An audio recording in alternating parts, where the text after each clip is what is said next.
మనం ఇక్కడ సమావేశమయ్యాం. ఇది ఒక పవిత్రమైన రోజు, ఒక విశిష్టమైన రోజు కూడా. అందరికీ రాజ్యాంగ దినోత్సవ శుభాకాంక్షలు. ఇక్కడ మన రాష్ట్రంలో ఉండేవాళ్ళే కాకుండా ప్రపంచం మొత్తం ఎవరైతే భారతీయులు ఉన్నారో వారందరికీ కూడా శుభాకాంక్షలు. ప్రపంచంలోని అతిపెద్ద రాజ్యాంగాన్ని, అతిపెద్ద ప్రజాస్వామ్య దేశానికి పరిరక్షణ కలిగించిన రోజు. మన రాజ్యాంగాన్ని రాజ్యాంగ పరిషత్ ఆమోదించిన రోజు కూడా. ఇప్పుడే చాలామంది మాట్లాడారు. భారత రాజ్యాంగ నిర్మాత డాక్టర్ బిఆర్ అంబేద్కర్ సారథ్యంలో 2 సంవత్సరాల 11 నెలల 18 రోజుల పాటు సుదీర్ఘంగా ఆలోచించి రాసినటువంటి రాజ్యాంగం. అది కూడా ప్రపంచంలోనే ఒక లిఖిత రాజ్యాంగంగా ఈరోజు మనం చూస్తే ఇది అమలు చేసి 75 సంవత్సరాలైనా ఎన్నో సవాళ్లు వచ్చినా ఆ సవాళ్లన్నీ అధిగమించి దేశ భవిష్యత్తుని, అదే మాదిరిగా భారతదేశ సమైక్యతను కాపాడుకుంటూ ముందుకు పోగలిగాం. డాక్టర్ అంబేద్కర్ 125వ జయంతి సందర్భంగా 2015 నుంచి రాజ్యాంగాన్ని భారత రాజ్యాంగ దినోత్సవంగా జరుపుకుంటూ ముందుకు పోవాలని గవర్నమెంట్ ఆఫ్ ఇండియా నిర్ణయించడం.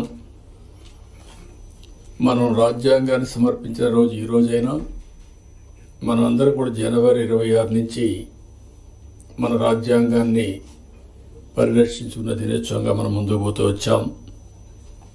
అయితే ఈరోజు మనం దీన్ని ఒక 2 అకేషన్లో గుర్తు చేసుకుంటున్నాం. స్వాతంత్ర దినోత్సవం జరుపుకుంటున్నాం. మొన్నటి వరకు జనవరి 26 రిపబ్లిక్ డే మాత్రం జరుపుకున్నాం. ఎన్డీఏ గవర్నమెంట్ వచ్చిన తర్వాత రాజ్యాంగాన్ని ఆమోదించిన రోజు కూడా మనం జరుపుకోవాలని నిర్ణయించడం అనేది చాలా ముఖ్యం. రాజ్యాంగాన్ని ఇప్పుడు మన అందరం కూడా మన మైండ్ని కంట్రోల్ చేయాలన్నా, కండిషన్ చేయాలన్నా ఏ రిలీజన్కి సంబంధించి ఆ రిలీజన్ రిమైండర్ కింద చేసుకుంటూ వస్తున్నాం. హిందువులు చూస్తే దేవాలయాలు పోతారు, భగవద్గీతను ప్రాక్టీస్ చేస్తారు. క్రిస్టియన్స్ని చూస్తే చర్చిలకు పోతారు, అక్కడి నుంచి ఏదైతే బైబిల్ ఉందో బైబిల్ని చేస్తారు. ముస్లిమ్స్ని చూస్తే ఎక్కడ మసీదుకి వెళ్ళి ప్రతి వారం కూడా మసీదుకి వెళ్ళి అదే సమయంలో ఖురాన్ని ప్రాక్టీస్ చేస్తూ ఉంటారు. అలాంటిదాన్ని మనం కూడా ఆలోచించాల్సింది. భారత రాజ్యాంగం అన్ని మతాలకు, అన్ని ప్రాంతాలకు, అందరికి కూడా ఒక పవిత్రమైన గ్రంథం. ఇది ఆ స్ఫూర్తిని కూడా ఒకసారి గుర్తు చేసుకోవాల్సిన అవసరం ఉంది. ఆ రోజు బ్రిటిష్ పాలకులు వచ్చినప్పుడు భారతదేశంలో వ్యాపారం కోసం వచ్చి అక్కడి నుంచి దేశాన్ని మొత్తం హస్తగతం చేసుకుంటూ పరిపాలన వాళ్ళు సాగించారు. మనమందరం కూడా ఒక వినూత్నమైన భావంతో ఎప్పటికప్పుడు ఆలోచించడం కూడా మానేశాం.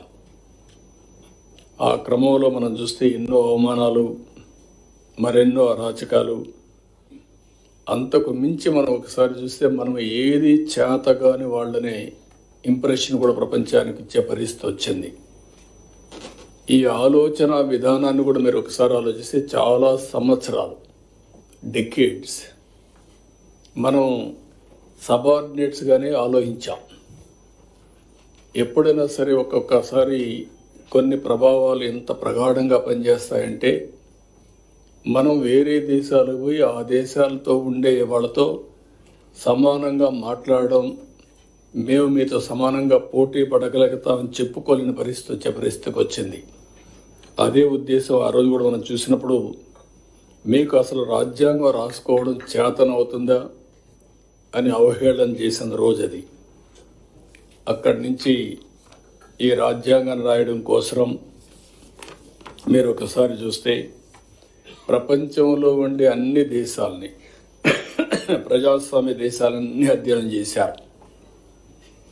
ఒక పక్క అమెరికా, ఒక పక్క Britain, Canada, Ireland, Germany, Australia, దక్షిణాఫ్రికా, ఫ్రాన్స్, రష్యా, జపాన్, ఇలా వివిధ ప్రపంచ దేశాలన్నీ స్టడీ చేసిన తర్వాత వాళ్ళ రాజ్యాంగంలో ఉండే బెస్ట్ ప్రాక్టీస్ అన్ని తీసుకొని అంబేద్కర్ గారికి ఉండే అనుభవంతో భారతదేశ కండిషన్స్ కూడా అధ్యయనం చేసుకొని ఒక దళిత కుటుంబంలో పుట్టినటువంటి అంబేద్కర్ గారు జీవితాంతం ఎన్నో అవమానాలు పాలయ్యారు.